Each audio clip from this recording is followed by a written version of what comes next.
कभी कभी शब्द दृश्यों से भी अधिक शक्तिशाली हो जाते हैं। महाभारत में भी ऐसा ही कुछ हुआ।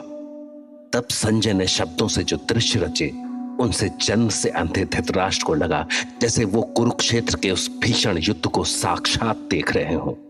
पर सवाल उठता है कि संजय ही क्यों? क्या धृतराष्ट्र के लिए ये काम कोई और नहीं कर सकता था? दरअसल संजय जैसी आध्यात्मिक शक्तियां किसी और के पास थी ही नहीं। अपनी इन्हीं शक्तियों से वो ये दिव्य दृष्टि पाने के अधिकारी बने। पर आखिर संजय को ये अनोखी शक्ति मिली कैसे? तो हुआ ये कि जब कौरव और पांडव युद्ध की तैयारी में लगे थे, उस समय महर्षि वेदव्यास धृतराष्ट्र से मिलने आए।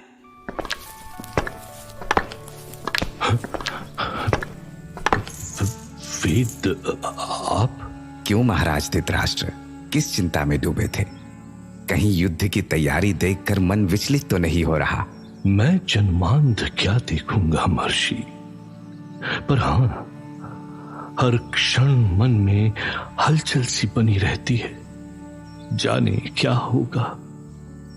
वैसे मुझे विश्वास है कि विजय तो कौरवों की ही होगी। जय पराजय किसी की भी हो धृतराष्ट्र, पर अपनों को खोने की पीड़ा तो सबको भोगनी होगी। देखा जाए तो एक तरह से अच्छा ही है कि वो सब देखने के लिए तुम्हारे पास आंखें नहीं हैं। किंतु महर्षि, मैं चाहता हूं कि मैं इस धर्म युद्ध में महाबलियों की वीरता देख सकूं, ताकि जब मैं मृत्यु शैया पर भी हूं तो भी मेरी आंखों के सामने कुरुवंश की वीरता के दृश्य हो। ये मेरी अंतिम इच्छा है महर्षि। कृपा करके मुझे कोई ऐसा वरदान दे महर्षि कि मैं यही अपने आसन पर बैठे बैठे ही। ये संभव तो है, किंतु इसके लिए आपके पास एक ही योग्य व्यक्ति है जो मेरे आशीर्वाद से यहां बैठे बैठे युद्ध देखकर उसका एक एक क्षण आपको सुना सके। कौन है वो महर्षि?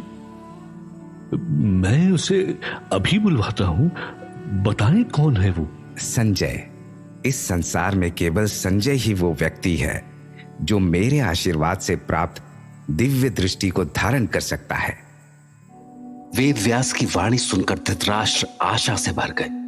दरअसल संजय साधारण पृष्ठभूमि से थे, परंतु उन्होंने महर्षि वेदव्यास से दीक्षा ली और वेद विज्ञान की शिक्षा लेकर धृतराष्ट्र की सभा में मंत्री पद पर पहुंचे।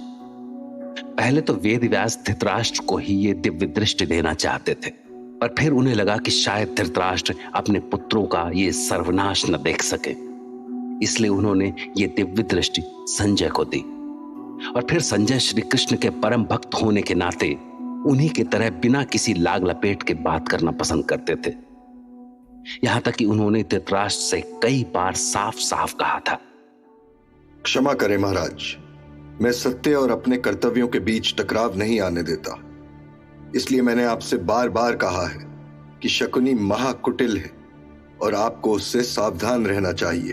परंतु संजय, शकुनी ने ऐसा किया क्या है जो तुम मुझे बार बार उससे सावधान करते रहते हो? वो दुर्योधन का मामा है संजय, अपनी जान से बढ़कर प्रेम करता है उसे। अरे मैं और महारानी गांधारी देख नहीं सकते, तो कम से कम कोई तो है जो उसे आने वाले खतरों से सावधान कर सकता है। नहीं संजय, नहीं है। मैं शकुनी पर कभी संदेह नहीं कर सकता। महाराज, मुझे जो कहना था मैं कह चुका हूं, आगे आपकी इच्छा।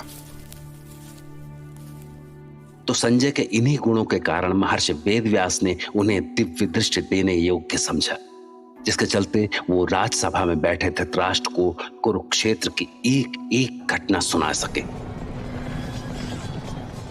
जय महाभारत।